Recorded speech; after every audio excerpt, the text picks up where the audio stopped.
Hello, welcome back to Riftforge Studio, and today we're going to be doing a tutorial on how to create desert bases.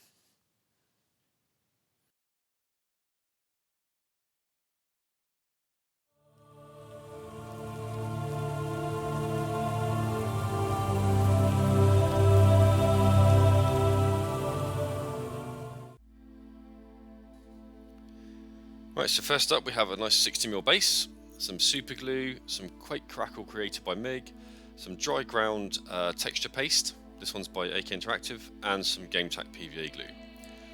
I also have some cork pieces which you'll have seen me use on other basing videos, as well as a mixed grain sand, a brush and a texture spreader. So the first job is to glue some of the broken bits of cork bark onto the base.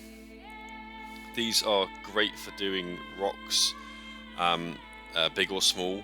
I've used some large ones on the Demon Army, which you may or may not have seen on the social media channels. But for now, for a base, we're just going to break off some little parts. I'm just going to glue those on with some super glue.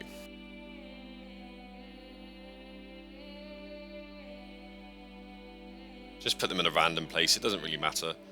What we want to avoid really is just nice pretty patterns with the rocks. We just want to glue them down wherever you feel like gluing them, or just add some layers of interest later down the line.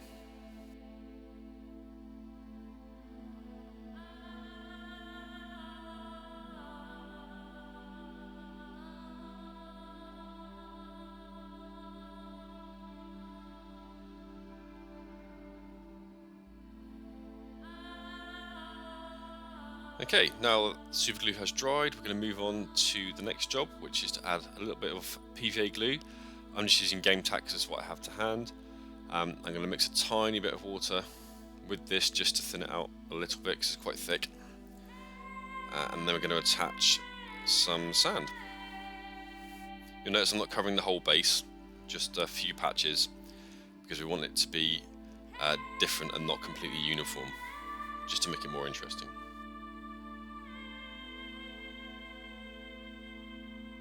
I would recommend using a little tray or a takeaway food container, something like this, rather than the bag. I forgot to get one when I started filming, so I didn't have it to hand. But it seems to have been okay.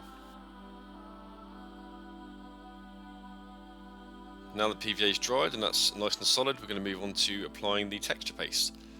This is dry ground by AK Interactive.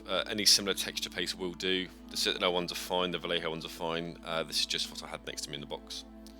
So I thought I'd give it a try, as I haven't used it yet.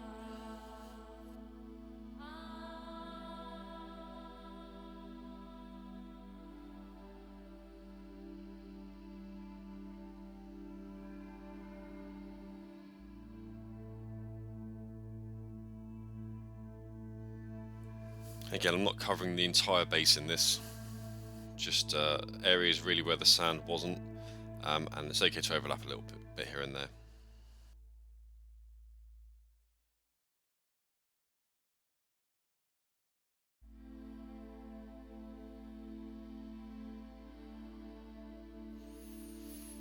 This stuff does take a little while to dry, so once you have finished applying, you probably will need to leave this for a good couple of hours. I didn't have that luxury when I was filming, so it was hair dried quite a bit, but I don't recommend that. It does dry the surface pretty quickly, but it was still a bit soft underneath, and it's probably best to leave it to dry. As with most of these things, it's probably best to leave these sort of things to dry overnight if possible, but you know, everyone has busy lives, but I'll try and give it at least a couple of hours to dry properly. And now we're going to move on to the Crackle Creator. This is a product by MIG, much similar to the Grelin Earth, I think it is, the Citadel one.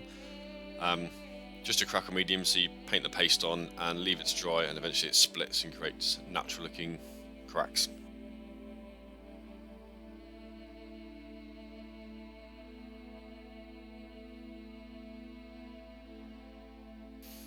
And we apply it liberally, just as we did before with the paste. Again, it's okay to overlap this.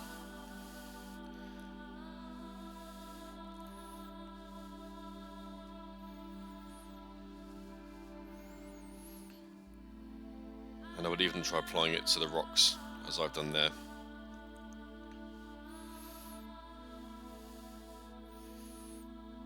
Just to how dry they are in this desert scheme that we're going for.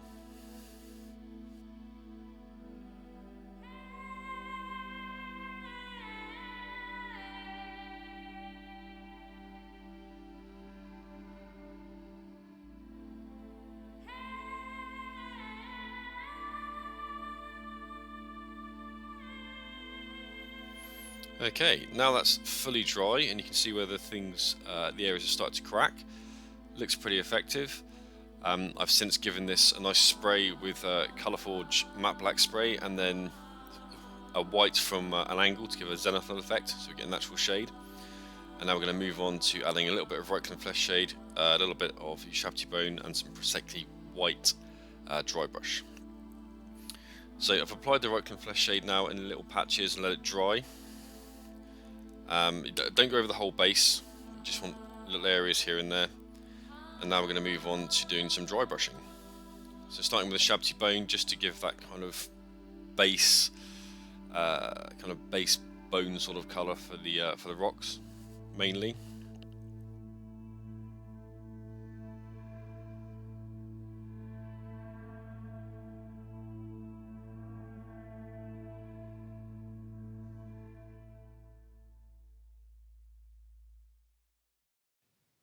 Once we've gone over all the areas with a little bit of a Shabty Bone, we're going to move on to my slightly tortured looking pot of Praxeti White, just to pick out the very edges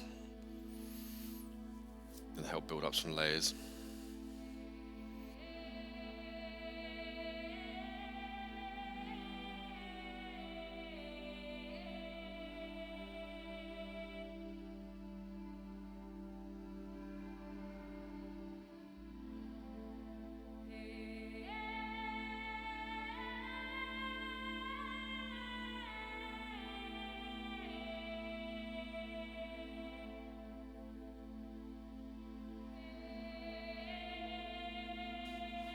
That's starting to look pretty good.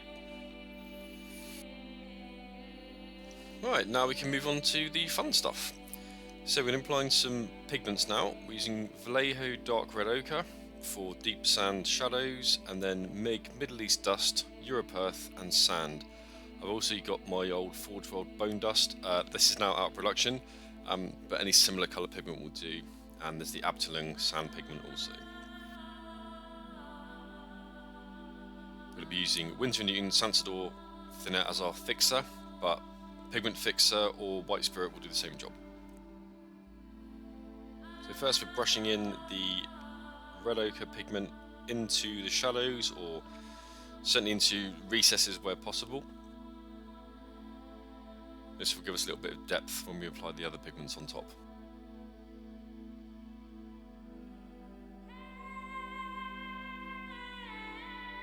Now move on to the Europe Earth and give a kind of general overall coating with this, albeit slightly sporadic.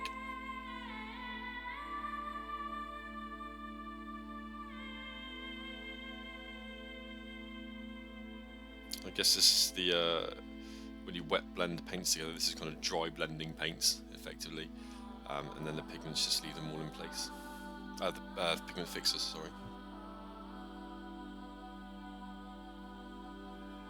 I'm tapping on a little bit of Forge World Bone Dust. It's a sort of deep, kind of ambery yellow colour.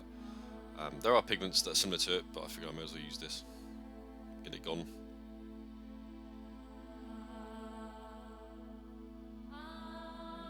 So the Middle East Sand is even more rich yellow than the Bone Dust, and then the mixed sand colour is kind of a pale sand colour.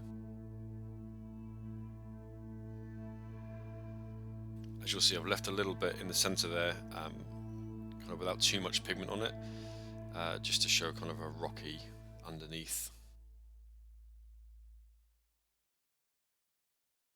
Okay, all over the rocks as well, so we're going to cover the whole base in these.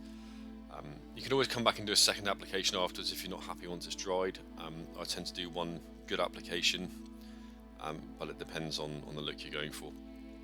Here I am now, just dropping on some Sansador thinner, Normally I have pipette for this, but I couldn't find them when I was doing the recording, so we're just going to blob it on from the brush.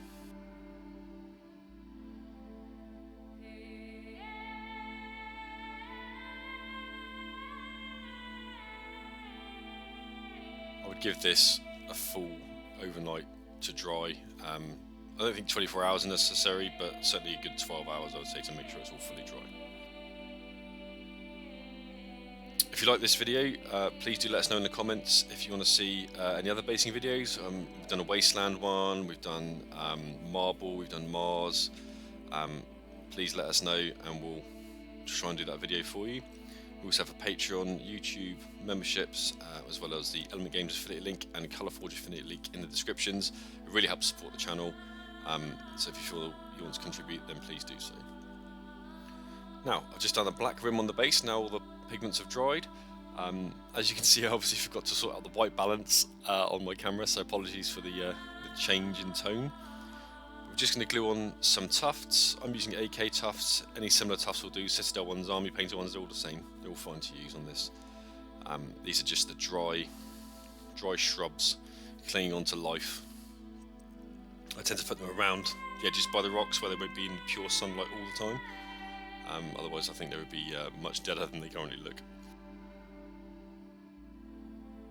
And one optional step which I'm going to do now is to apply a couple of little dots of super glue and then apply some dry leaf terrain bits. I can't remember exactly where I got them from, but if you search eBay for dry leaves, wargaming terrain, that sort of thing, you'll find these little things come up. It just helps add that barren look to the base. Just a little bit more interest, a little bit more going on.